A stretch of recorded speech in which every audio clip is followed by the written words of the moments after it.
published by Cambridge University Press and Cambridge English Language Assessment. You will hear a number of different recordings, and you will have to answer questions on what you hear. There will be time for you to read the instructions and questions, and you will have a chance to check your work. All the recordings will be played once only. The test is in 4 sections. At the end of the test, you will be given 10 minutes to transfer your answers to an answer sheet. Now turn to Section 1. Section 1. You will hear a man interviewing a woman in the street about her use of transport. First, you have some time to look at questions 1 to 5.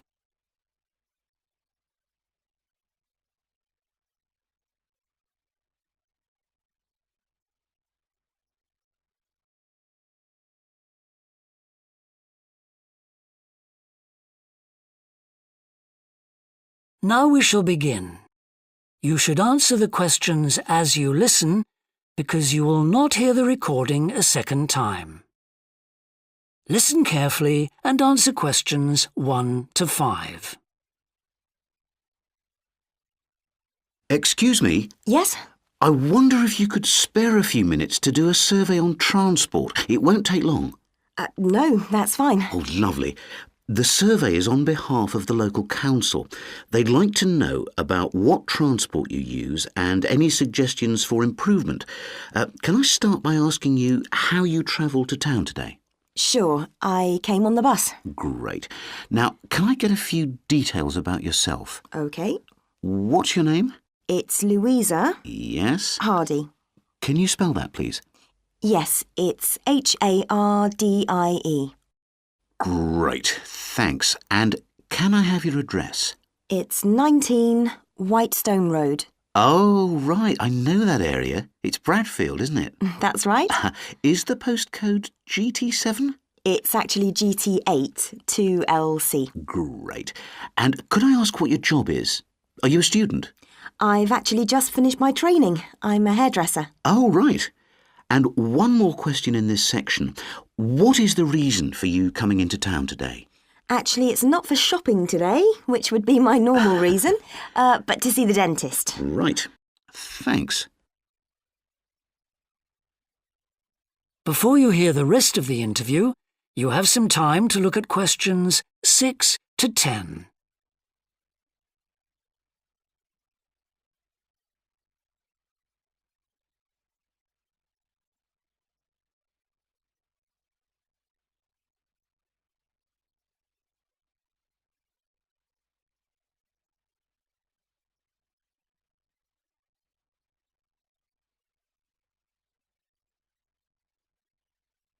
Now listen and answer questions 6 to 10.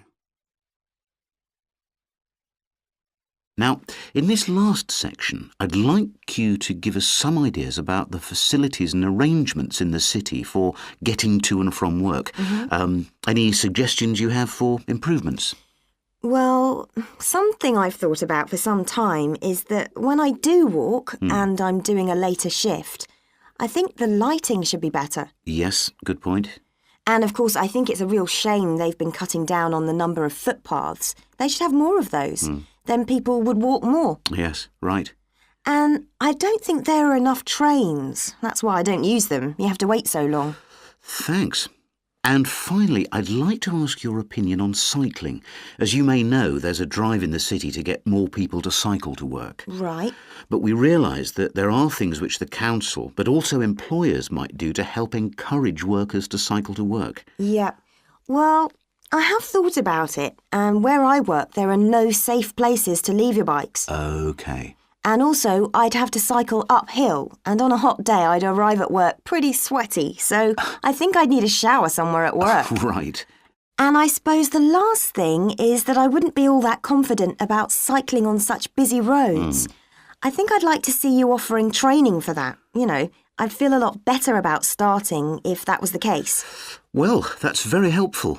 Thank you very much for your time. No problem. Bye. That is the end of section 1. You now have half a minute to check your answers.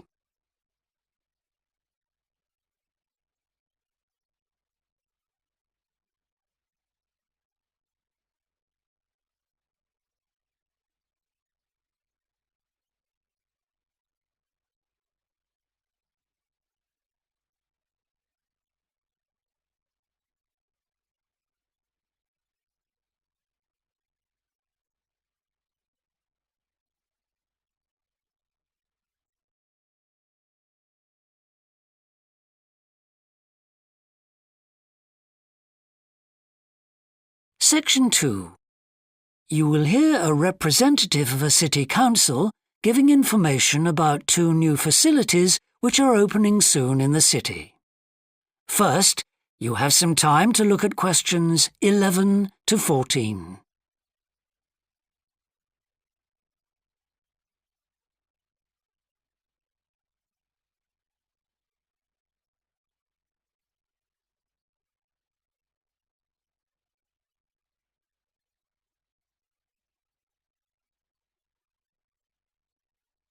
Now listen carefully and answer questions 11 to 14.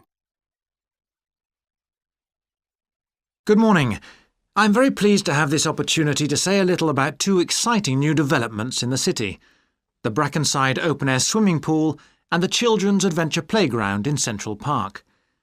As many of you may know, the idea for these initiatives came from you, the public, in the extensive consultation exercise which the City Council conducted last year. And they have been realised using money from the SWRDC, the South West Regional Development Commission. First of all, Brackenside Pool. As many of the older members of the audience will remember, there used to be a wonderful open-air pool on the seafront 30 years ago, but it had to close when it was judged to be unsafe.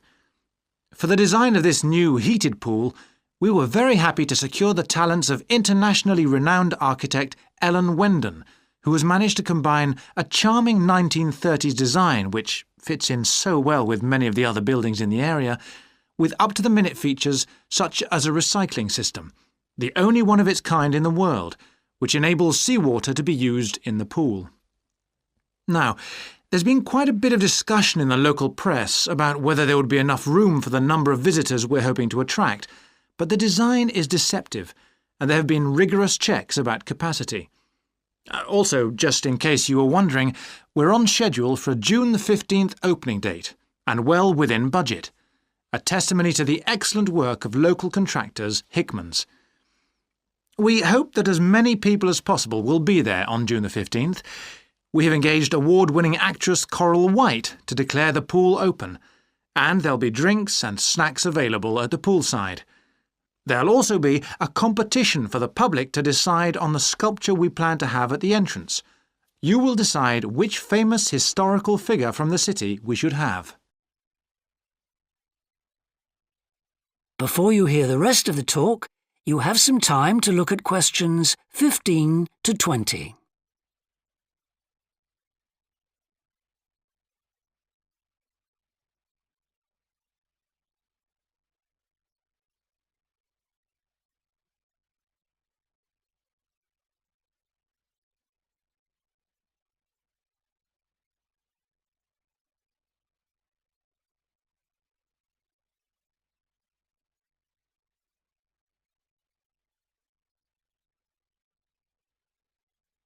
Now listen and answer questions 15 to 20. And now, moving on to the Central Park Playground, which we're pleased to announce has just won the Douglas Award for Safety. The news came through only last week. The unique design is based on the concept of the global village, with the playground being divided into 6 areas showing different parts of the world, each with a representative feature.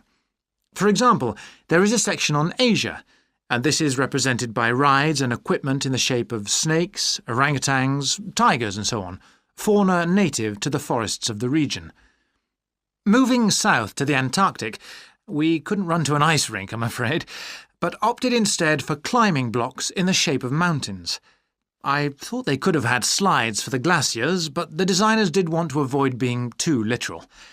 Then on to South America, and here the theme is El Dorado, games replicating the search for mines full of precious stones. And then, moving up to North America, here there was considerable debate. I know the contribution of cinema and jazz was considered, but the designers finally opted for rockets and the International Space Station. Eastwards to Europe then, and perhaps the most traditional choice of all the areas, medieval castles and other fortifications. Then last but not least, moving south to Africa, and a whole set of wonderful mosaics and trails to represent the great rivers of this fascinating and varied continent. Now, the opening date for our global playground is the 10th of July, and again, we'd love to see you there. So, make a date and come and see this magnificent, original new amenity right in the heart of the city. That is the end of Section 2. You now have half a minute to check your answers.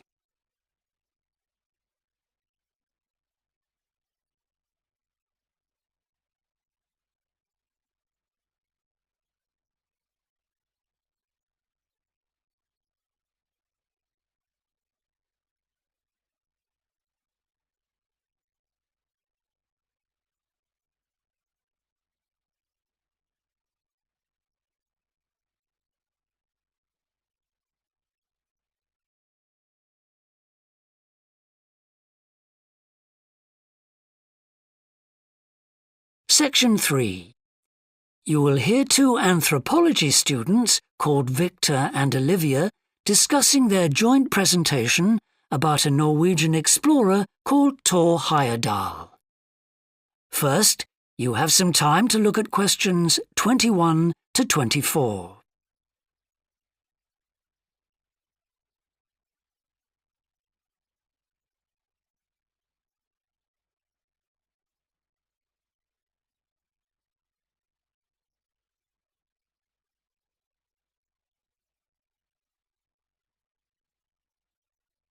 Now listen carefully and answer questions 21 to 24. Right, well, for our presentation, shall I start with the early life of Thor Heyerdahl? Sure. Why don't you begin with describing the type of boy he was, especially his passion for collecting things? That's right. He had his own little museum. And I think it's unusual for children to develop their own values and not join in their parents' hobbies. I'm thinking of how Heyerdahl wouldn't go hunting with his dad, for example. Yeah, he preferred to learn about nature by listening to his mother read to him.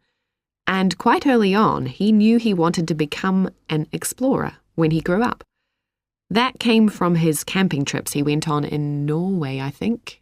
No, it was climbing that he spent his time on as a young man. Oh, right. After university, he married a classmate, and together they decided to experience living on a small island to find out how harsh weather conditions shaped people's lifestyles. As part of their preparation, before they left home, they learnt basic survival skills, like building a shelter. I guess they needed that knowledge in order to live wild in a remote location with few inhabitants, cut off by the sea, which is what they were aiming to do. An important part of your talk should be the radical theory Heyerdahl formed from examining mysterious ancient carvings that he happened to find on the island. I think you should finish with that. Okay. Before you hear the rest of the discussion, you have some time to look at questions 25 to 30.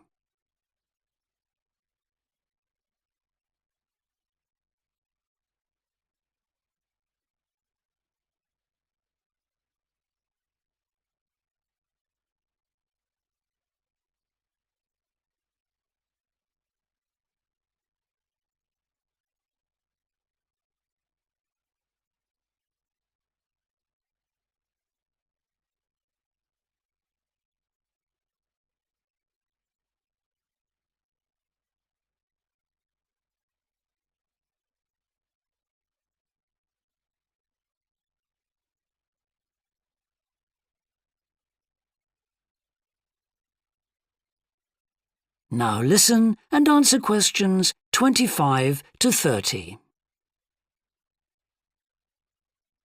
All right, Victor, so after your part, I'll talk about Thor Heyerdahl's adult life, continuing from the theory he had about Polynesian migration.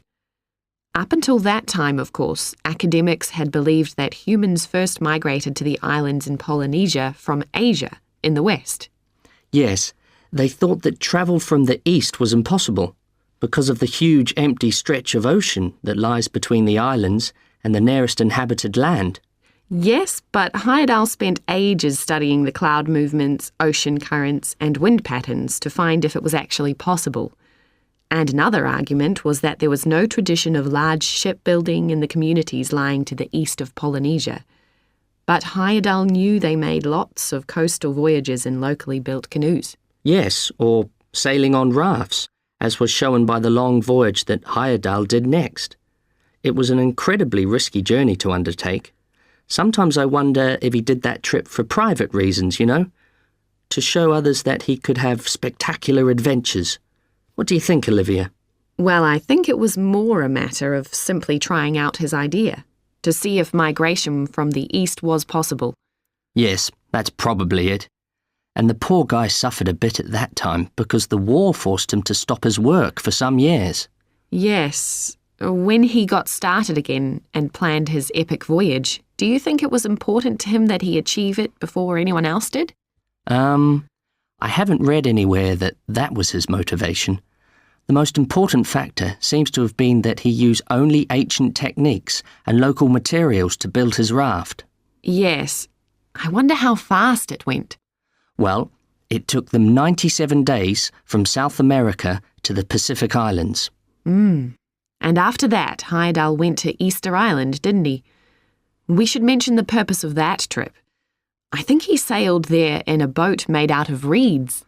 No, that was later on in Egypt, Olivia. Oh, yes, that's right. But what he wanted to do was talk to the local people about their old stone carvings and then make one himself to learn more about the process. I see. Well, what a great life. Even though many of his theories have been disproven, he certainly left a lasting impression on many disciplines, didn't he? To my mind, he was the first person to establish what modern academics call practical archaeology. I mean that they try to recreate something from the past today, like he did with his raft trip. It's unfortunate that his ideas about where Polynesians originated from have been completely discredited. Yes.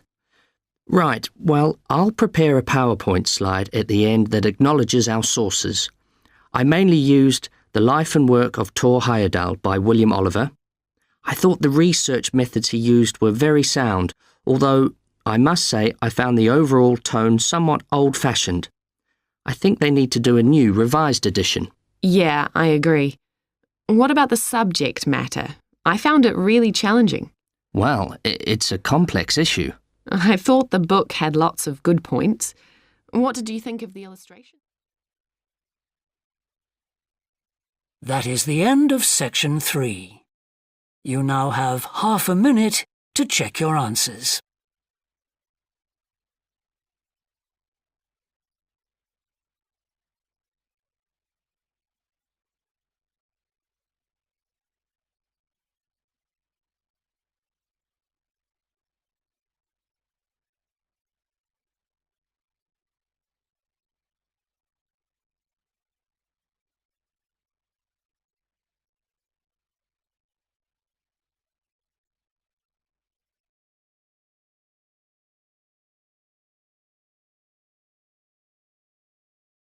Section 4. You will hear a business student predicting how management might change in the next few years. First, you have some time to look at questions 31 to 40.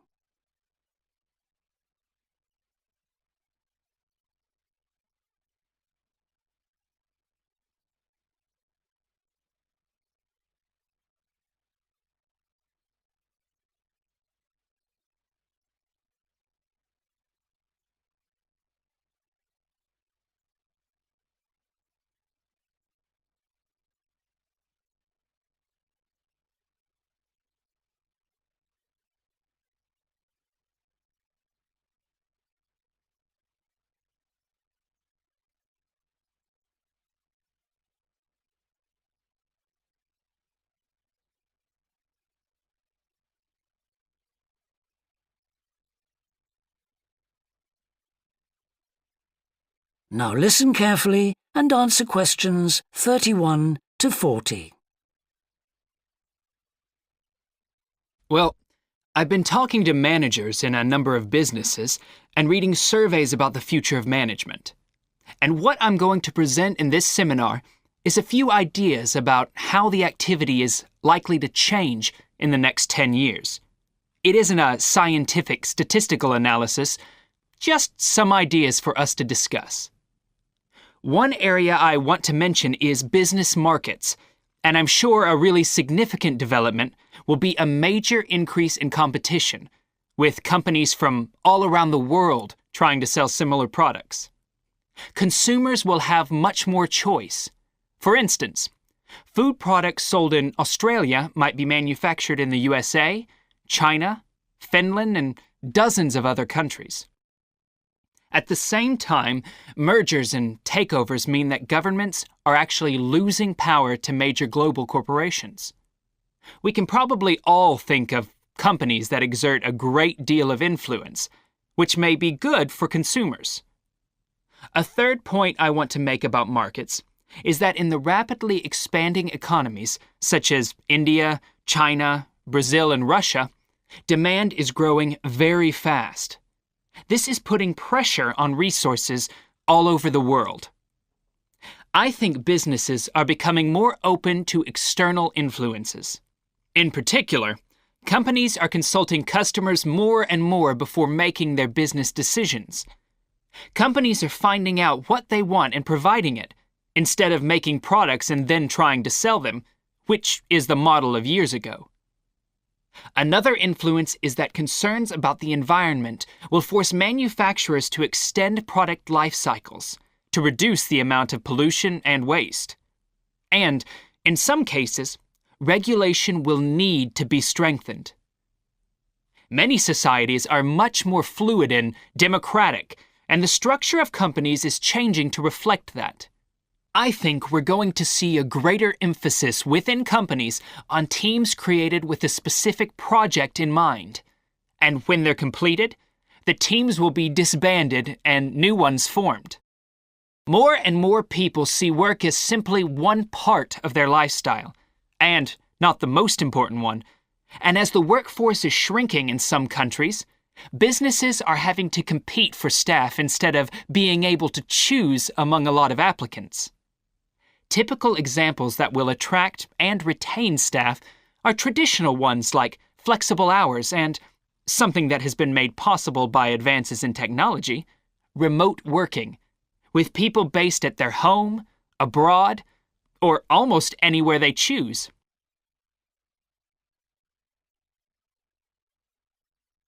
Management styles will almost certainly continue to change. Senior managers will require a lot more than the efficiency that they've always needed. Above all, they'll need great skills in leadership so that their organization can initiate and respond to change in a fast-moving world where they face lots of competing requirements and potential conflicts. In most of the world, the senior managers of large businesses are mainly men in their 50s and 60s. The predominant style of management will almost certainly become more consultative and collaborative, caused, above all, by more women moving into senior management positions.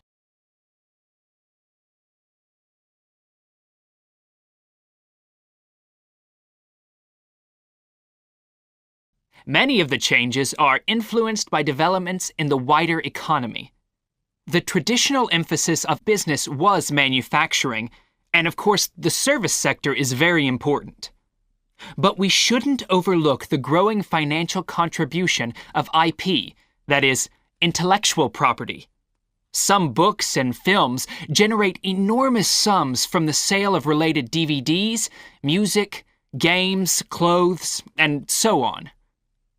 Another point I'd like to make is that although I've been talking about companies, one trend that they have to face is the move away from people working for the same employer for years. Instead, more and more people are becoming self-employed to gain the freedom and control over their lives that they're unlikely to get from being employed. Okay, well, that's all I want to say. So let's open it up for discussion. That is the end of section 4. You now have half a minute to check your answers.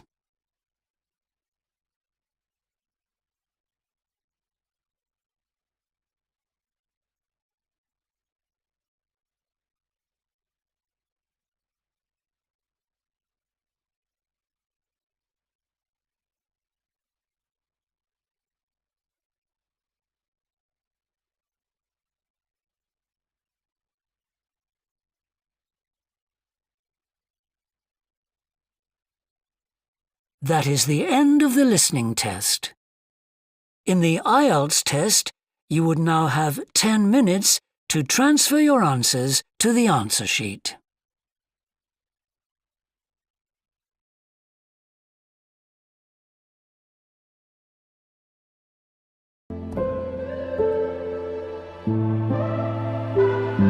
Cause we be on a tough love. Oh, we feeling so high. Don't be afraid of falling, cause you know we gon' fly. Cause we be on a tough love. Oh, we feeling so high. Don't be afraid of falling, cause you know we gon' fly. Cause we be on a tough love.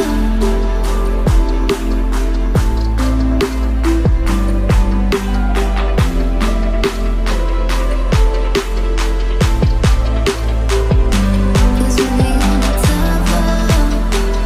Oh, we feeling so high.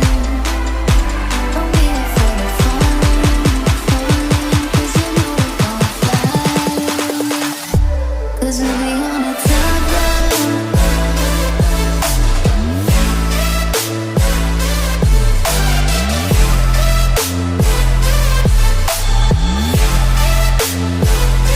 Cause we be on a tough love. Don't be afraid of falling, cause you know we gon' fly.